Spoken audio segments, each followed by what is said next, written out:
जोड़ो जोड़ो जोड़ो जोड़ो भारत जोड़ो जोड़ो जोड़ो भारत जोड़ो। स्पीकर सर, सबसे पहले मैं आपका धन्यवाद करना चाहता हूं कि आपने मुझे लोकसभा में रीइंस्टेट किया।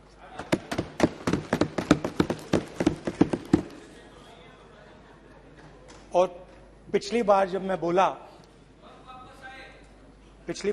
बोला तो शायद मैंने आपको थोड़ा कष्ट भी पहुंचाया, क्योंकि मैंने इतनी जोरों से अदानी जी पे फोकस किया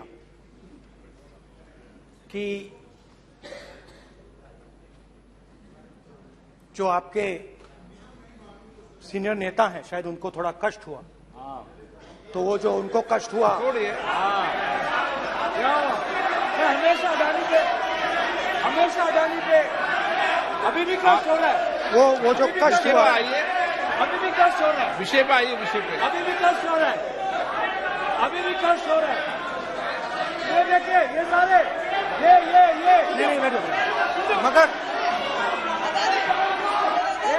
मगर सुनिए ये है। तो वो जो कष्ट हुआ 1 2 3 4 5 उसका असर शायद आप पे भी थोड़ा हुआ। तो इसके लिए मैं आपसे माफी मांगता हूं, मगर मैंने सिर्फ सच्चाई रखी थी। मगर आज जो मेरे बीजेपी के मित्र हैं, आज आपको डरने की जरूरत नहीं है, डरो मत क्योंकि आज जो मेरा भाषण है, डरो मत और आप डरो मत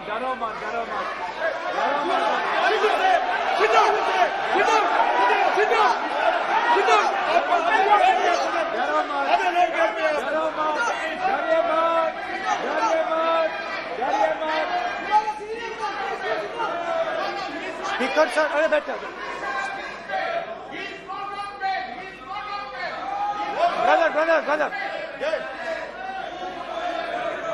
तो आज कोई घबराने की जरूरत नहीं है। आज मैं अपना भाषण, मेन जो भाषण है वो अदानी जी पे नहीं बोलने जा रहा हूं। आप छोड़िए। तो आप रिलैक्स कर सकते हैं, आप शांत रह सकते हैं, क्योंकि मेरा भाषण आज दूसरी डायरेक्शन में जा रहा है।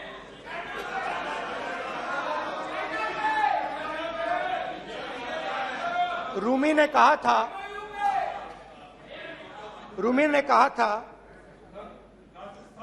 जो शब्द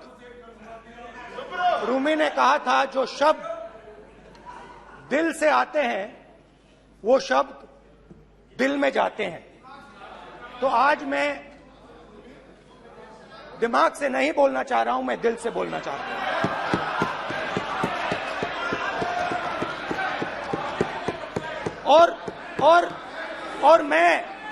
और मैं आज आप लोगों पर इतना आक्रमण नहीं करूंगा। मतलब एक दो गोले जरूर मारूंगा, मगर इतना नहीं मारूंगा। तो आप रिलैक्स कर सकते हैं। डरिए मत।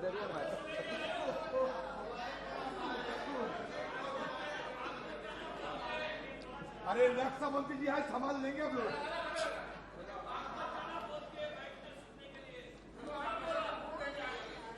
पिछले साल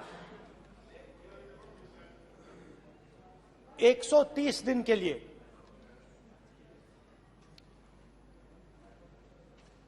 मैं भारत के एक कोने से दूसरे कोने तक गया।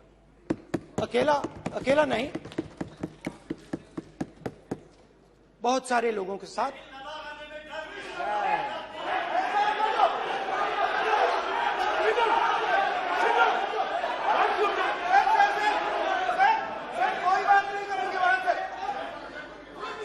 हमारा टाइम खत्म करने का साजिश है इनका। प्रधानमंत्री बोलेंगे ऐसे ही होगा सर। सारे समाज निकल जाए। समुद्र अधीर अधीर अधीर समुद्र के तट से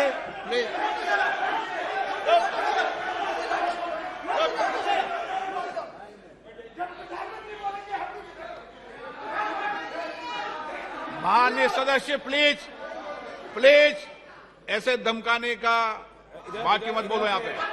बोलिए, आप उधर भी हाँ प्लीज। मैं समुद्र के तट से कश्मीर की बर्फीली पहाड़ी तक चला। नहीं, लद्दाख को मैंने नहीं छोड़ा। यात्रा अभी खत्म नहीं हुई है, यात्रा जारी है और जरूर लद्दाख आएंगे, घबराइए मत। बहुत सारे लोगों ने मुझसे पूछा यात्रा के दौरान, यात्रा के बाद कि राहुल तुम क्यों चल रहे हो, क्या तुम्हारा लक्ष्य क्या है, कन्याकुमारी से कश्मीर तक क्यों जा रहे हो। और जब वो मुझसे पूछते थे, शुरुआत में मेरे मुंह से जवाब नहीं निकलता।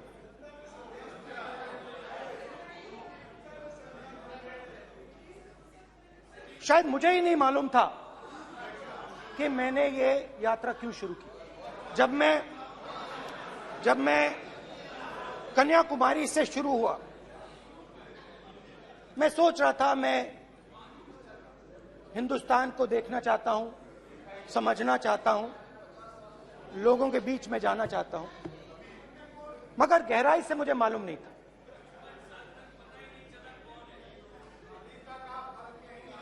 थोड़ी देर में मुझे बात समझ आने लगी।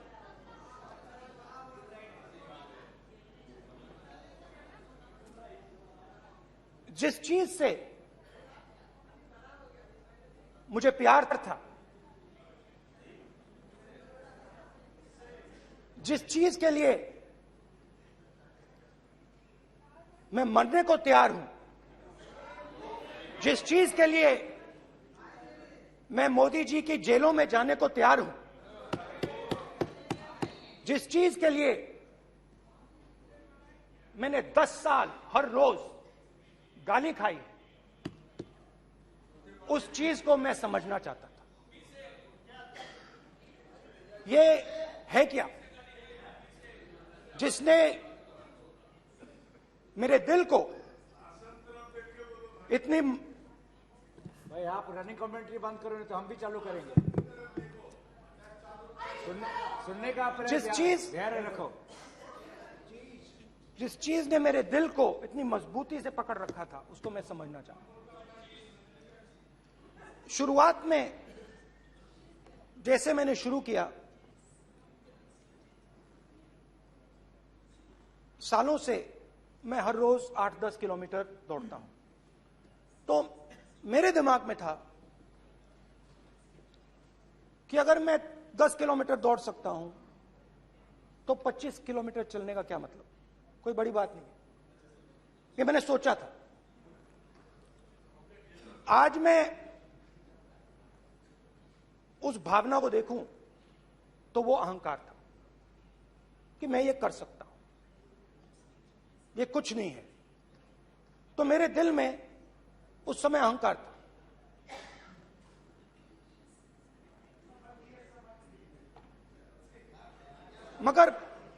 मगर भारत अहंकार को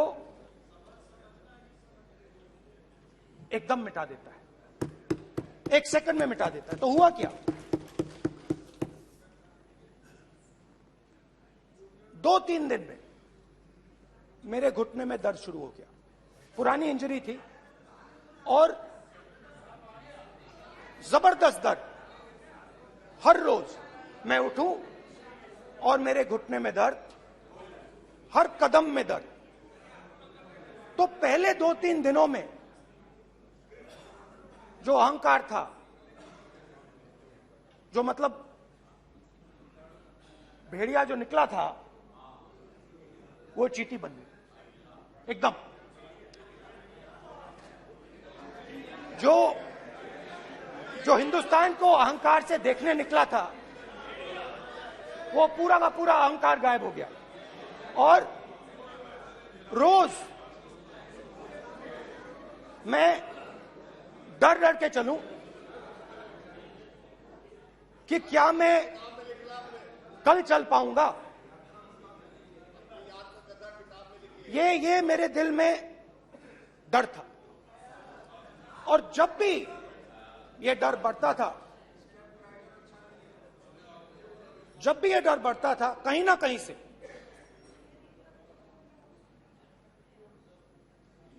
कोई ना कोई शक्ति मेरी मदद कर देती। एक दिन मैं सह नहीं पा रहा था, एक छोटी सी लड़की आती है, मुझे चिट्ठी दे देती। मैंने चिट्ठी खोली, 8 साल की थी, उसमें लिखा था, Rahul, I am walking with you, don't worry. उसने मेरे पैर में चोट देखी और उसने अपनी शक्ति मुझे दे दी। सिर्फ उसने नहीं, लाखों लोग ने। और शुरुआत में जब मैं चल रहा था, कोई किसान आता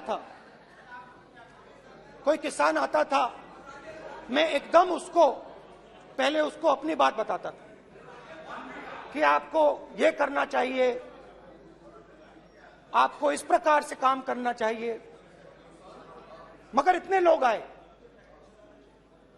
हजारों लोग आए, कि थोड़ी देर में मैं बोल नहीं पाया। जो मेरे दिल में बोलने का डिजायर था, वो बंद हो गया। बोल ही नहीं पाया, क्योंकि इतने लोगों से बोलना था। और एक सन्नाटा सा छा गया, भीड़ की आवाज थी, भारत जोड़ो, भारत जोड़ो, भारत जोड़ो। और जो मेरे से बात करता था, उसकी आवाज में सुनता गया।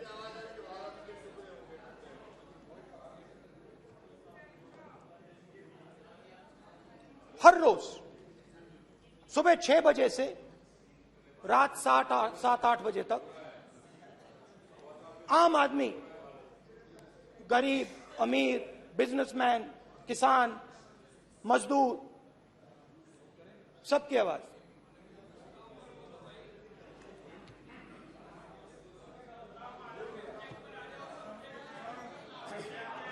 आ रहा हूं। आप कल से रुके, अब थोड़ा और रुक लो, 5-10 मिनट रुक जाओ। तो ये चलता गया, मैं बात सुनता गया। और फिर मेरे पास एक किसान आया, और किसान ने हाथ में रुई पकड़ी हुई थी, और उसने मुझे कहा, अध्यक्ष महोदय, उसने मुझे कहा, मेरी आंख में देखकर उसने मुझे अपना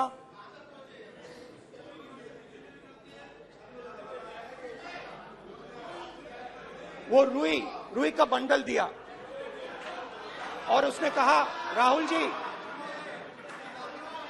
यही बचा है मेरे खेत का यही बचा है, और कुछ बचा नहीं है।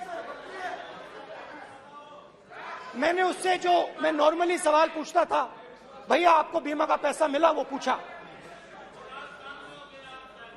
बीमा का पैसा मिला, वो पूछा।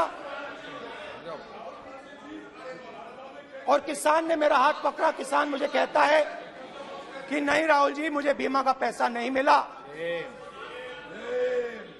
हिंदुस्तान के बड़े उद्योगपतियों ने वो मुझसे छीन लिया। मगर इस बार बड़ी अजीब सी चीज हुई। जब मैंने किसान को देखा और वो मुझसे बोल रहा था, तो जो उसके दिल में दर्द था वो मेरे दिल में आया। जो उसके आंखों में शर्म थी जब वो अपनी बीवी से बात करता था, वो शर्म मेरी आंखों में आई।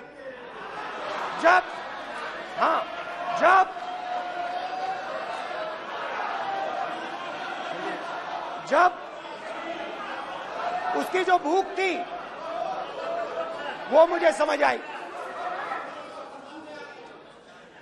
और उसके बाद यात्रा बिल्कुल बदल गई।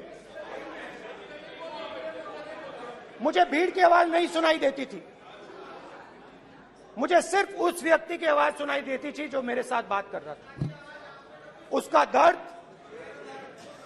उसकी चोट, उसका दुख, मेरा दुख, मेरी चोट, मेरा दर्द बन गया।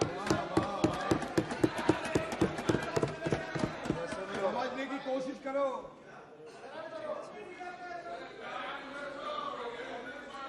भाइयों और बहनों, लोग कहते हैं कि ये देश है,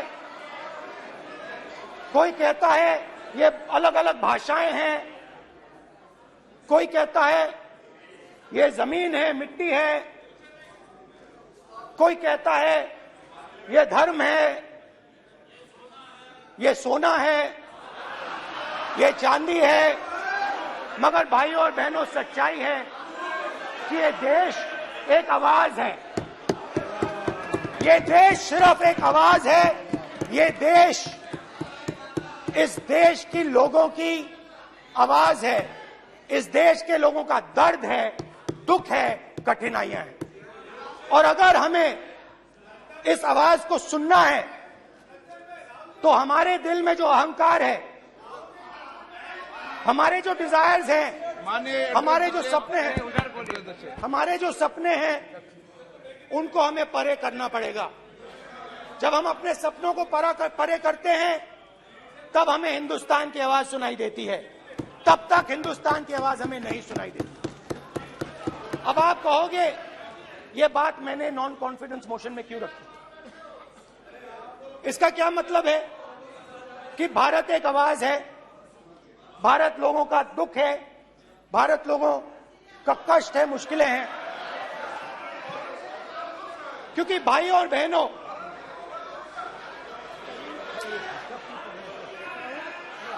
अध्यक्ष महोदय, अब पूरा सूद समेत जवाब तुमको मिलेगा, फिर पूरा सूद समेत जवाब देंगे सर। फिर आप हमें मत रोकेगा सर। अध्यक्ष महोदय, फिर आप हमें मत रोकेगा सर। आप हमें मत रोकेगा, फिर आप हमें मत रोकेगा। आप हमें मत रोकेगा, फिर आप हमको मत रोकेगा सर। हम सब देख रहे हैं, सब सुन रहे हैं, आप हमको फिर मत रोकेगा सर। तो स्पीकर सर, भारत एक आवाज है। भारत इस देश के सब लोगों की आवाज है। और अगर हम उस आवाज को सुनना चाहते हैं, हमें अहंकार को, नफरत को मिटाना पड़ेगा। स्पीकर सर, कुछ ही दिन पहले मैं मणिपुर गया। हमारे प्रधानमंत्री नहीं गए, आज तक नहीं गए, क्योंकि उनके लिए मणिपुर हिंदुस्तान नहीं है।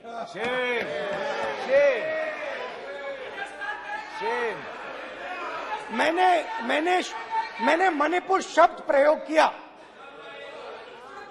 मगर आज की सच्चाई यह है कि मणिपुर नहीं बचा है। मणिपुर को आपने दो भाग में कर दिया है। मणिपुर को आपने बांट दिया है, तोड़ दिया है। मैं मणिपुर में रिलीफ कैंप्स में गया। रिलीफ कैंप में आज जा रहा हूं। मणिपुर में रिलीफ कैंप में मैंने महिलाओं से बात की। ठीक है सर, अब हम मत रोकेंगे। It's not fair. आप हमको मत रोकेंगे। You tolerate this all this. Sir, don't allow this. Sit down. पूरा टाइम देंगे। Yeah. Why you all this hooligan? कल देखेंगे। प्रधानमंत्री की बात नहीं करेंगे सर, प्रधानमंत्री की बात नहीं करेंगे सर ऐसे।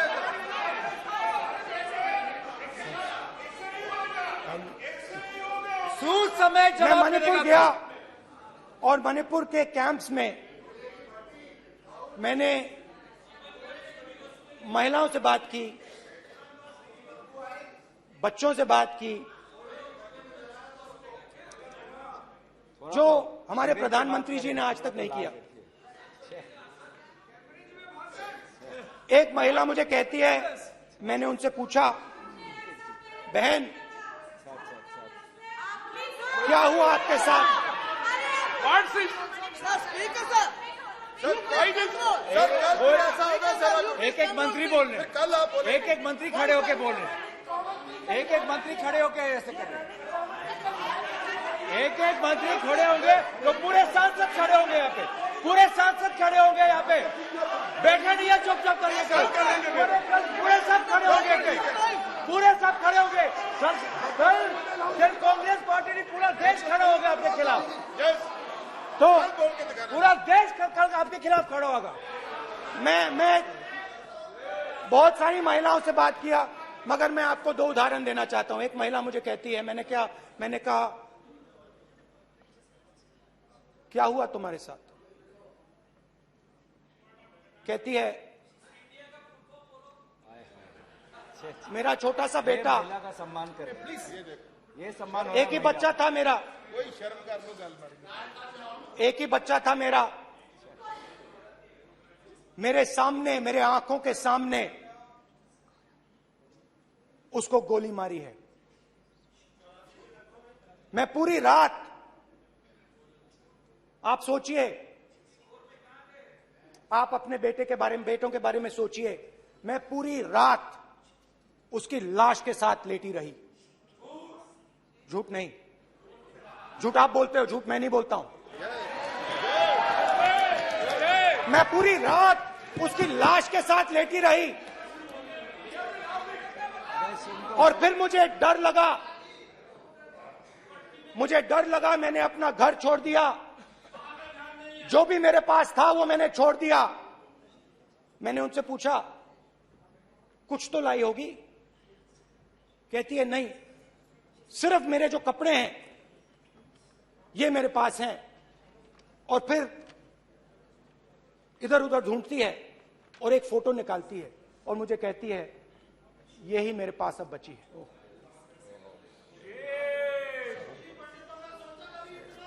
एक और उदाहरण, दूसरे कैंप में मैं, एक महिला मेरे सामने आती है, मैं उससे पूछता हूं, तुम्हारे साथ क्या हुआ?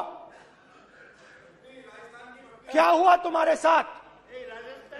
और जैसे ही मैंने ये सवाल पूछा,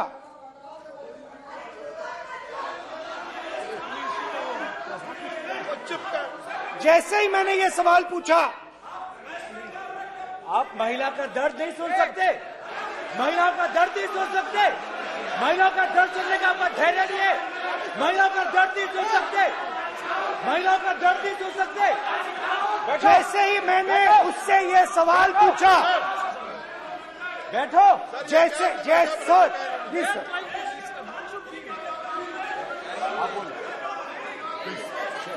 शर्म करिए। जैसे ही मैंने उससे सवाल पूछा, तुम्हारे साथ क्या हुआ, शर्म नहीं है तेरे को? वैसे ही 1 सेकंड में वो कांपने लगी। उसने अपने दिमाग में वो दृश्य देखा और वो बेहोश हो गई मेरे सामने। कांपती हुई बेहोश हो गई। तो ये मैंने आपको सिर्फ 2 उदाहरण दिए हैं। स्पीकर सर, इन्होंने मणिपुर में हिंदुस्तान की हत्या की है, सिर्फ मणिपुर की नहीं, हिंदुस्तान की हत्या की है। इनकी राजनीति ने मणिपुर को नहीं, हिंदुस्तान को मणिपुर में मारा है। हिंदुस्तान को कत्ल किया है, हिंदुस्तान का मर्डर किया है मणिपुर में।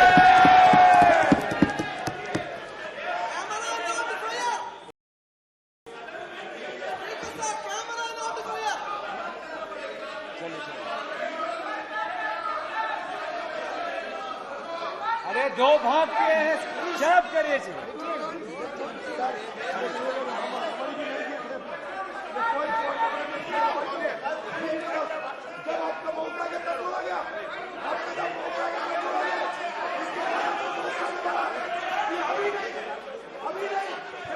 माननीय सभी सदस्यों को कहूंगा शांति रखें, please please.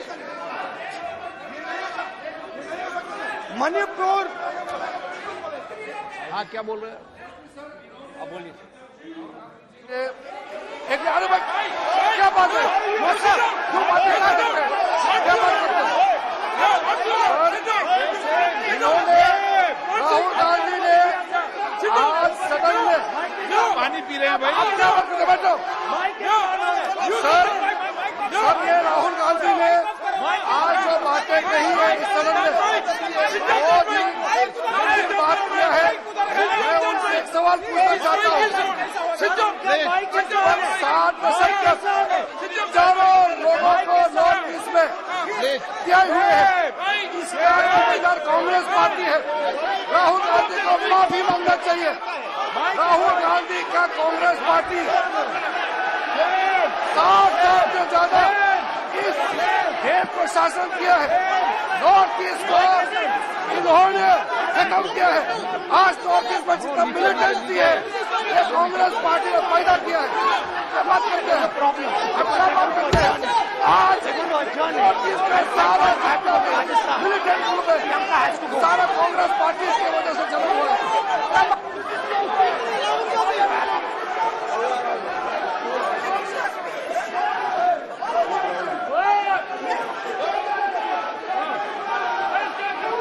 Okay, back.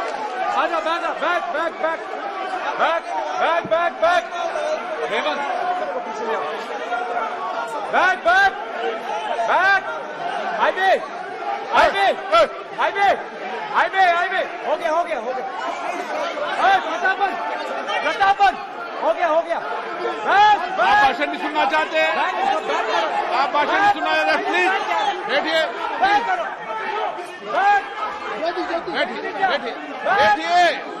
Please बैठिए,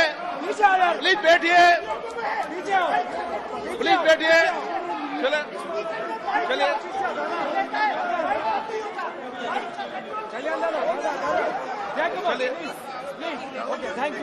थैंक यू।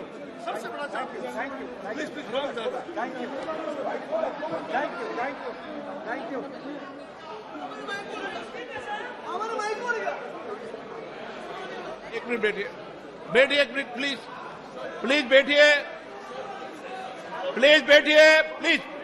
बालू जी, प्लीज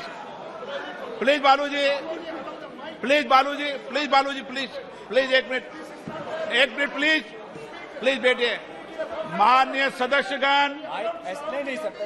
जिस तरीके का व्यवहार आप टेबल पर आकर कर रहे हैं, इस तरीके से सदन नहीं चलेगा। ये तरीका ठीक नहीं है। जब मैंने किसी को कहा है तो कहा है, ऐसे सदन नहीं चलेगा। और सदन नहीं चलाना चाहते, अलग बात है। अब अपनी बात कहिए, गलत तरीका ये। नो, ऐसा सदन चलने वाला नहीं है। जो माननीय सदस्य टेबल पर आए हैं उनके खिलाफ कार्रवाई होगी। प्लीज बैठिए, आप भी बैठिए। माननीय मंत्री जी, प्लीज बैठिए। भारत सदन है, माता, प्लीज बैठिए, भारत माता, प्लीज बैठिए। Please brother. मैं बहुत शांति से सुन रहा हूं, इसका तरीका ये नहीं है उचित हो कि आप टेबल पर आए। नहीं, गलत तरीका है ये। आप जैसे मैंने माननीय sir please please brother please भैया पानी लो। जैसे मैंने भाषण के शुरुआत में बोला, भारत एक आवाज है, भारत हमारी जनता की आवाज है, दिल की आवाज है। उस आवाज की हत्या आपने मणिपुर में की। इसका मतलब भारत माता की हत्या आपने मणिपुर में की।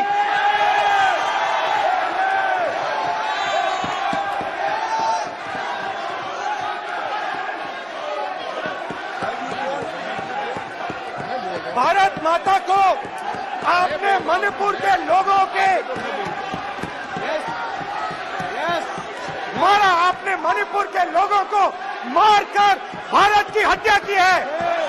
आप देशद्रोही हो, आप देशभक्त नहीं हो, आप देश प्रेमी नहीं हो, आप देशद्रोही हो। आपने देश की हत्या मणिपुर में की। प्लीज एक मिनट, प्लीज बैठिए, प्लीज बैठिए।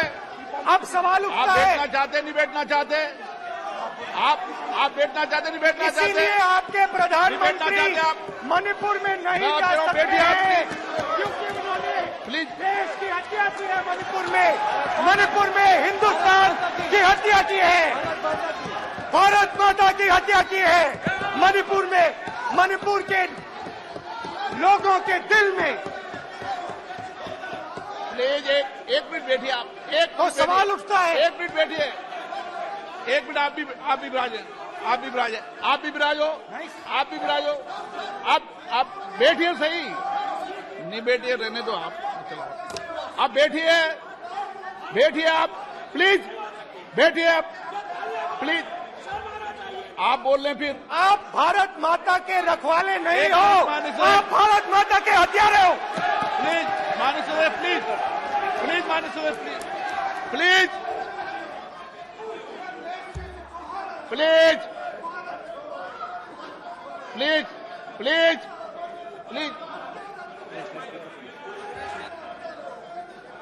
देखिए माननीय सदस्यगण, प्लीज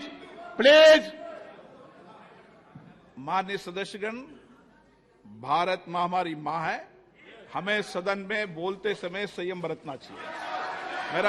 अपनी मां की हत्या की बात कर रहा हूं मैं, मणिपुर में अपनी मां की हत्या की बात कर रहा हूं मैं, आदर से बोल रहा हूं। आपने मेरी मां की हत्या की मणिपुर में। एक मेरी मां यहां बैठी है, दूसरी मां को आपने मणिपुर में मारा है।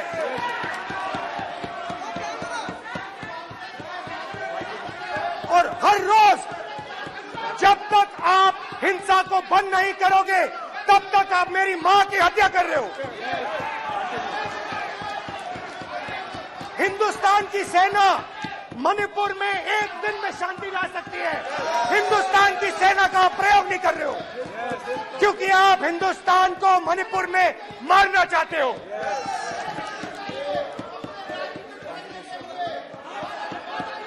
तो अगर नरेंद्र मोदी जी हिंदुस्तान की आवाज नहीं सुनते हैं, अगर हिंदुस्तान के दिल की आवाज नहीं सुनते हैं, तो किसकी आवाज सुनते हैं? दो लोगों की आवाज सुनते हैं। इसकी आवाज सुनते हैं, इसकी आवाज सुनते हैं, माननीय सदस्य, और इसलिए सुनते हैं। नो एक गलत तरीका माननीय सदस्य, देख लीजिए गलत तरीका है। अडानी जी के लिए मोदी जी ने क्या काम किया है। देख माननीय लीजिए, सदस्य, ये पहले आप और ये क्वेश्चन बाद लेकर में। गलत तरीका आपका। माननीय सदस्य, आपका गलत तरीका है। आप सीनियर सदस्य हैं, आप इस तरीके का व्यवहार सदन में मत करिए। आप बात करिए, लेकिन इस तरीके से पोस्टर लाना ये उचित नहीं है किसी तरीके से। रावण दो लोगों की सुनता था, रावण दो लोगों की सुनता था, मेघनाथ और कुंभकर्ण। वैसे ही नरेंद्र मोदी दो लोगों की सुनते हैं, अमित शाह और अडानी। भाई और बहनों, लंका को हनुमान ने नहीं जलाया था, लंका को रावण के अहंकार ने जलाया था। प्लीज माननीय सदस्य, आप संयमित बोले।